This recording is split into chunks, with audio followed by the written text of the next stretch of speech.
Bonjour à toutes et à tous, bienvenue sur votre chaîne d'information régionale. En 8 minutes, voici un tour complet de l'actualité et du jour près de chez vous, dans le nord, le Pas-de-Calais.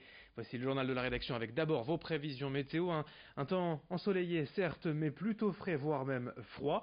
On a relevé seulement 4 petits degrés. Et ce matin, à Lille, on s'est certainement même approché de zéro et des premières gelées dans les campagnes. Heureusement, avec le soleil, l'air va quelque peu se réchauffer. Aujourd'hui, on restera quand même, sachez-le, en dessous des valeurs de saison, avec 15 degrés cet après-midi sur la côte d'Opale, 16 à Saint-Omer et à Lille. Tout cela, néanmoins, je vous le disais, sous le soleil toute la journée dans toute la région. Les prévisions météo complètes à suivre juste après ce journal. L'actualité politique, tout d'abord à la une, à l'occasion du Conseil régional des Hauts-de-France réuni en séance plénière ce mardi à Lille. Le Rassemblement national tenait hier une conférence de presse pour évoquer leurs regrets et leurs déceptions concernant les décisions de la majorité du président Xavier Bertrand. En premier lieu, l'emploi au cœur des problématiques. Pour Philippe Aymery, le chef de l'opposition, le chiffre de 60 000 chômeurs de moins promis par Xavier Bertrand dans les 8 mois suivant son élection n'a pas été atteint. L'extrême droite regrette également la gestion de la région dans les dossiers Tim et Jean Caby. Mais l'autre point que Philippe Aymery met en exergue, c'est le camp de migrants de la ligne à Grande-Sainte, fermé depuis avril 2017 et que le maire de la ville, Damien Carême, a annoncé vouloir rouvrir. Une décision, je cite, irresponsable selon Philippe Aymery. On l'écoute à ce propos au micro de Xavier Silly. C'est une folie absolue. Le camp de la Linière a été ouvert au départ contre l'avis de l'État. Une convention a été signée. Ce camp a coûté à la collectivité publique, nous avions fait une estimation à l'époque, à peu près 20 millions d'euros entre le jour où il a été ouvert et le jour où il a brûlé, au mois d'avril 2017. Donc M. Carême est complètement irresponsable et nous pensons, nous, qu'il est le complice de fait des passeurs. Nous avons d'ailleurs, avec Adriana, mon collègue, déposé plainte contre lui auprès du procureur de la République. Dans l'actualité, dans la métropole lilloise à Roubaix, un nouvel aménagement fait polémique ces dernières semaines, boulevard de Douai, en cause l'abattage d'une trentaine d'arbres, des tilleuls et des marronniers en parfaite santé et centenaires pour la plupart.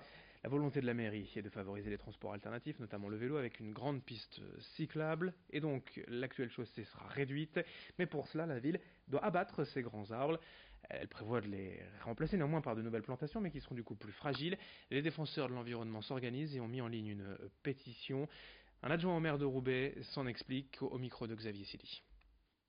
On a un classement des arbres qui est géré parce qu'on a 12 000 arbres sur la ville de Roubaix et donc ces arbres aujourd'hui sur un classement vert, orange, rouge, ils sont classés orange. C'est-à-dire que là, quand on va toucher au système racinaire et qu'on va refaire les trottoirs, de toute façon, ils passent en catégorie rouge, c'est-à-dire qu'ils sont condamnés à court terme, quoi. Donc la meilleure des solutions, c'est d'en replanter. Ce qu'on va replanter, c'est une diversité d'arbres. C'est ce qu'on cherche à faire sur l'ensemble de la ville, parce qu'on ne veut pas dépendre que d'une espèce dans le cas où il y a un champignon ou une maladie, et c'est ce qui va arriver de plus en plus avec le réchauffement climatique. Il faut au contraire qu'on ait une diversité d'arbres. Donc là, c'est ce qu'on va justement créer. En bref, dans ce journal à Roubaix, toujours un salon de l'emploi et du recrutement spécial BTP, ce jeudi de 17h à 20h, le 3e salon de l'emploi et du recrutement dans les locaux du CFA Lille Métropole rue de l'Ouest à Roubaix. Les entreprises partenaires présenteront leurs offres. Une centaine de postes en apprentissage sont à pourvoir. À l'occasion d'Octobre Rose, l'association RS Dieppe au service des femmes atteintes de cancer du sein organise une réunion d'information sur la reconstruction mammaire animée par des bénévoles ce samedi 14h30 au Best Western Y Hotel, Square Morrison à Lille. Toutes les infos sur diep-asso.fr. Et puis notez également que l'émission de Nagui, n'oubliez pas les paroles, organise un grand casting à Lille ce vendredi à 13h. Les infos sur www.inscription.noplp.tv. Dans ce journal également, le grand angle de la rédaction à Boulogne, à l'occasion de 2 expositions consacrées au passé napoléonien de la ville. La première au Palais Impérial retrace la présence de l'empereur durant le camp de Boulogne. La seconde s'intéresse à Napoléon et la caricature vue en particulier par nos voisins anglais. C'est au musée de Boulogne, 2 expositions différentes et complémentaires à découvrir en ce moment et présentées ici dans ce journal par Marine Kijek. Au Palais Impérial, le public est attentif. À chaque pièce, une année retraçant l'épisode du camp de Boulogne, établi entre 1803 et 1805 pour envahir l'Angleterre. Occupé par les batailles sur le continent, Napoléon ne reviendra à Boulogne qu'en 1810 et abandonnera son projet d'invasion en 1811.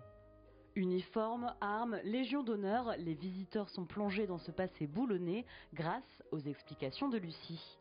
Il a dormi ici donc à son retour en 1810 et c'est à ce moment-là aussi que l'hôtel des Androuins a pris le nom de Palais Impérial. Voilà, donc ça avait été gravé sur le fronton à l'époque, on ne le voit plus, ça n'existe plus, mais c'est vraiment à ce moment-là qu'on a appelé l'édifice le Palais Impérial. À la sortie, qu'ils soient passionnés ou novices, les visiteurs sont ravis. En termes de costumes, je ne m'attendais pas à voir autant de costumes appartenant à différents corps de l'armée, et c'était intéressant de pouvoir les voir visuellement. Comment reconnaître les officiers, les distinctions, les grades. Non, même sur le camp de Boulogne, pourtant je connaissais bien le camp de Boulogne, mais là j'ai vraiment appris des choses. À quelques centaines de mètres, une autre exposition sur Napoléon. Autre thème moins officiel cette fois, l'empereur et la caricature. Dans les allées, les représentations officielles laissent place aux caricatures anglaises. Une petite taille, un bicorne et une épée démesurément grands, des bottes de 7 lieues, chacun son style, mais toujours la satire. En 1803, on va avoir Little Bonnet. Donc c'est Guilleret qui va l'inventer en lui donnant un des attributs. Il va jouer sur sa taille. Little Bonnet, c'est le petit osseux. On va jouer aussi sur les éléments qui vont permettre de le reconnaître. Le bicorne. Parfois, on va lui faire une petite taille. Des attributs napoléoniens dont sont même encore vêtus les hommes politiques français. Napoléon et le palais impérial et l'arme à l'œil Napoléon et la caricature. 2 expositions à découvrir jusqu'au 12 novembre. Fin de cette édition, merci à vous de l'avoir suivi, merci de votre fidélité, très belle journée à toutes et à tous, à suivre d'autres informations bien évidemment, on est ensemble tous les quarts d'heure, vous le savez, tout au long de cette journée, pour votre actualité près de chez vous. Très belle journée, on se retrouve dans moins de 8 minutes pour un nouveau journal.